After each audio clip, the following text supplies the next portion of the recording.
if you don't ask any questions because you're just rambling and saying statements, you're not actually in sales. Whatever seat you sit in, there's a pro con that you can use against each other, right? Like whether you're at the big brokerage, you can use it for, to compete with smaller brokerages. And then there's the same one of if you're more of the rookie at a smaller boutique brokerage versus the bigger companies. Okay. Right. So I'll be like, the first thing I'm always going to say to them is like, just curious, what are you looking for specifically in the next agent you choose to represent you?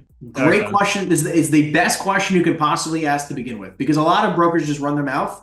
And instead, you should be asking them more questions. Tell me more about the agent you are specifically looking to have represent you. Well, how are you going to know you found the right agent? Okay. And they're going to tell you how to sell them, right? I'm looking for a guy who knows my market, who's connected to the buyers, who's going to get me the best price, best marketing, blah, blah, blah. Okay. And whatever they say, right, because they're probably only going to say one thing, right? Like specifically, they're going to say one main thing and maybe a couple little other things. You're going to just pitch them on like you're the greatest of all time in that one thing. And you can also, for a smaller boutique rookie kind of guy, you can also then say the following, which is, listen, I know I might seem like, look, I'm not a 40-year veteran in the industry. Okay, I'm going to be honest with you. But that gives me one thing that they don't, which is time. I can work on your listing 24/7, 365 while these guys are on vacation. Right. They've closed enough deals where they're making enough money now where they don't really care if your property sells or not. Right? They're good financially. I'm not good. I need your property to sell. So I'm going to do everything possible, right, to get your property sold for the highest price that makes you, smile when you see the contract. So unlike these guys where like if they take your listing, you're just a number on a whiteboard. You're my only deal that I have, right? Or one of two deals that I have. And this is why it matters so much to me. And I will do everything possible to get your property sold. Now, look, this is one factor. The second factor is I want you to understand something. I might look young and be sort of a rookie in the industry to comparison to a 40-year veteran, but I'm in relationship with the top 10 buyers in this market. The first thing I did, the only thing I did, was I went around, before I started trying to help sellers just like yourself, I went around and I introduced myself to every top investment company in the local market. They know who I am by my first name. We've met face to face. Right? We've gone out for coffee. Like, I know these people. These people I can call them my friends today. So the first thing I'm going to do, if you give me the opportunity, is I'm going to speak to every single one of these people. Right? And at the very end, you can try to close for the listing. And my secret weapon is saying, listen, if you're open to the idea, what I'd also like for you to do, like if at the very end we close for this thing and he's like, listen, I still want to hear out the next guy. Like he's still not closable. Okay. This is where you bring this out, where you say things like, I completely respect that. You need to get a second opinion. Just curious though. Would you be open to signing, if you end up choosing, like let's say you don't end up choosing me, would you be open to putting me on a list of exclusive brokers where if I bring you somebody, I'm protected and you're protected where you don't have to pay two agents? Because I already have people and I've already talked to them about your deal. And all I'd like to do is be able to bring you these deals, because what's going to happen with this broker is that he's going to make it where nobody can co-broker this deal. I can't call him up and we can't do business together. So as long as I'm on the exclusive agents list, right, where if I bring somebody, you don't have to pay him and you'd only pay me, or vice versa. If he brings you somebody, it doesn't, you know what I mean? Like, of course that makes sense, right? So, because what I'd like to do is give me 7 days, right, before you sign this listing with this guy, if you end up choosing that, right? Again, you've tried to close this guy and he's not closable. Okay. I only bring this out when he's not closable. Give me 7 days. Okay. Today is Wednesday at X time. Give me till next Wednesday at X time. Let me put this property in front of all of my people. And if I can't sell it, you're going to know in 7 days. Instead of 90 days, 6 months, or a year contract, you're going to sign with this next guy. Can I at least ask for 7 days? Most of the time, you're going to be able to get a week. Exactly. I think I definitely could have gone that route. Most of the time, they're open. Okay. Even if they're like, big time players. Okay. Most times if you say all that kind of stuff, you're like, listen, like I already have my 10 guys. I'm going to bring it to the 10. If none of the 10 guys buy it, at least in the next 7 days, instead of me wasting your time for 12 months. Is that fair? Exactly. But at least give me a shot. And so by using those those word tracks, I know you'll be able to at least get more opportunity to get your foot in the door. Okay. Yeah. I think what the vibe I got from them is I didn't have the gray hair factor. It was definitely I should have used kind of the more pitch of, hey, I got the time. They don't. But because I think that's what caught them off guard is they'd asked, how long have I been doing it and everything. I think that caught them off guard. But I'd mentioned that. I mean, this is why you stress your relationships with your buyers. It's like, I want you to understand something. Okay. I'm not like, unlike, Bob, okay? Unlike Right. Bob who's been in the industry for 40 years, who probably has 7,000 buyers he's going to put your property in front of, okay? I've got 10.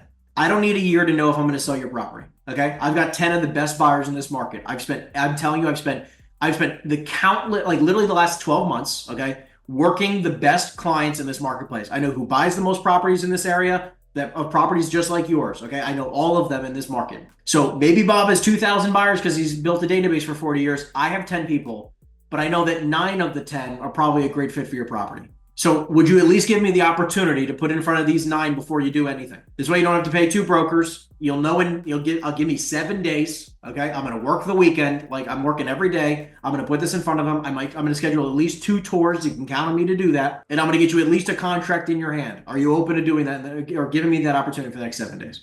It's just proving to them, hey, I'm not going to waste your time. That's what they see. I'm telling you. Like, Oh, it's for just sure. I don't want to have my time wasted, right? So if you say, like, listen, give me a week, most of them are like, I could burn a week.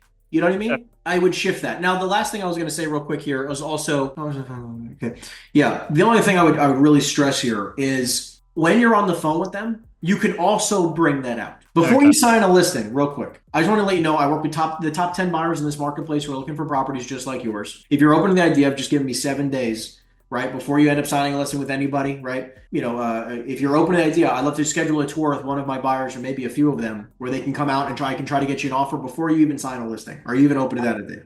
So Right. both of those are fine. Whether you do it in face to face can work or not, but we always recommend pushing the idea of give me the opportunity to put this in front of people. Now, look, if they're not like put like look, I wouldn't stress that so hard if they're not like desperately looking to sell and open to the idea listing anyways. Because most of the stuff we do is off market, right? Like I don't need to push these guys to sign a listing, right? And I also don't want to be like, please give me 7 days. I beg of you, I don't need to do that. So it's in the opportunity when it makes sense. It works like clockwork. Okay. Okay. I definitely like that strategy. It's something because once I get a property, I normally just shoot it off to whoever I can in my database that kind of fits that requirement. So I think would have been a great route to go with that property. Yeah, like at least like look this way. I don't even need the listing. It's like look, we're both going to know if this is going to work out in 7 days. Exactly. Give me a 7 day listing. That I think will help you a lot. Next part here is you wrote down confidence on the phone for cold calling, knowing, and then is that blended with the same thing of knowing what to say on the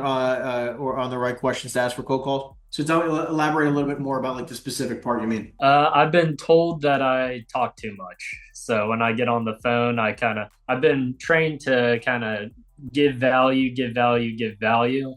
But then I've had other brokers in the office that listen to my cold calls and they say that I probably talk too much. I should have just asked one question, waited for the answer, because that answer probably would have answered 3 other of my questions or the values that I kind of give, where I start talking about the market of, hey, this property right next to you sold for 110 a square foot. And I just kind of ramble and tell too much detail where then maybe they have all the information to then reach out to whoever and they think that, hey, I know this value's here and I can probably sell it myself without paying a broker or something. I just having like this script or cadence of hit this point, that point, that point. Have you downloaded my script book? I just did about 2 days ago, I think. Okay, cool. So I would just read it. Okay, it's literally what I say. Obviously I haven't heard you on the phone, so I can't confirm nor deny what Right. your friends are, your broker friends are saying. But I would urge you to actually listen to game tape, record your calls on Zoom.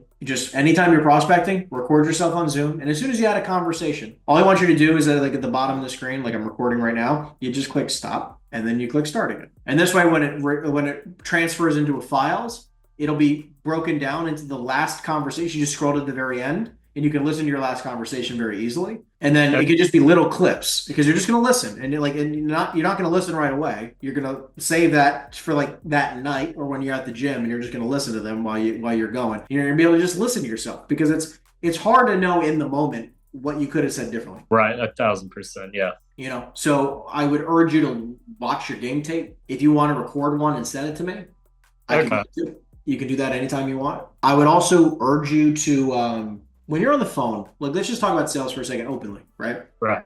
When you're using a sales script, sales is literally just asking a few questions in an order that drives a result. That's what sales is. So if you don't ask any questions because you're just rambling and saying statements, you're not actually in sales.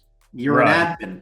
You're a support help desk. Right. Sales is again specifically asking questions in an order that drives a result. So what is the result you're trying to get? To understand what they'd sell their building for. Okay, Kind of. great. Yeah. Cool. So if that's your objective, right? Then every question should be leading towards that objective. So anytime you start talking about anything else that isn't getting you one step closer to X, Right. you're going off the deep end. Because it's literally just like, hey Wes, this is Henry with the EXP Commercial. How you doing today? Doing great, thanks. Yeah, Wes, I was giving you a call because I'm working with the property owner who's going through a 1031 exchange, and I was just curious if you'd be totally against selling the property.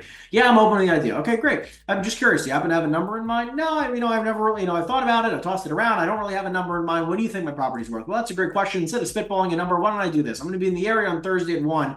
Do you happen to be at the, would you happen to be at the property? Yeah, I'm actually, I'm here most days. Okay, great. Thursday at 1 work for you? Yes, great. Okay, awesome. I'll see you Thursday at 1. Wonderful. Click. Okay. I'm like, if you want to set an appointment, if you want to, like, and again, like, in other cases, we can pivot and go 100 different directions, right? You can start asking more questions like, okay, like, well, actually, because in industrial, sometimes they're there. I'll say it this way. Let's say he's not there. I'm actually, look, I'm never at the property. I don't, it's an investment property for me. Okay, I can respect it. Just curious. So if you were open to the idea of selling, but you're not sure how much you're looking for, do you mind sharing at least some financial details so we can get a quick idea for you here over the phone? Yeah, I'm open to it. Great. How much is the property bringing in on a rough monthly basis?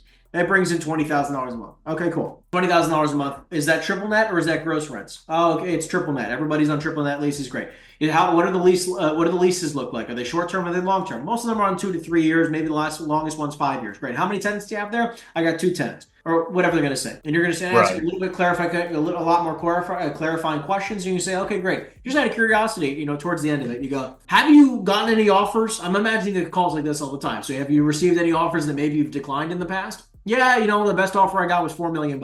I just think that's too low. Okay, well, I mean, like, so you declined 4 million. You think that's too low. So is just out of curiosity, does that mean you're looking for 4.1 or you're looking for like 7 million? And they're like, no. I mean, I think it's maybe worth 4.5, maybe $5 million. Like, okay, great. Then you start diving in the numbers. Like, okay, well, now this is where you're an expert. You can be like, listen, we could do this in one of two ways. If you're actually truly open to selling, what I'd like to do is possibly stop by the property with you there. Let's tour the property, and I can bring some data. We can review it together, and we can see what the best number we can possibly get for you is. Or you can say, listen. Or number two, if you don't want to do that whatsoever, and you just want me to try to get you an offer, I need, if you could open, if you were open to the idea, you could share with me a rent roll and a P&L. I can go out to the market, toss around the idea to 2 or 3 different investors that I have in the local market, and I can see if I can get you better than the 4 million. What would you prefer? And then Right. let them decide. But everything I'm asking them has nothing to do with about the market. I don't need to start giving them market data. I don't need to start going down these random rabbit holes. It's like all I'm trying to do is get to the objective.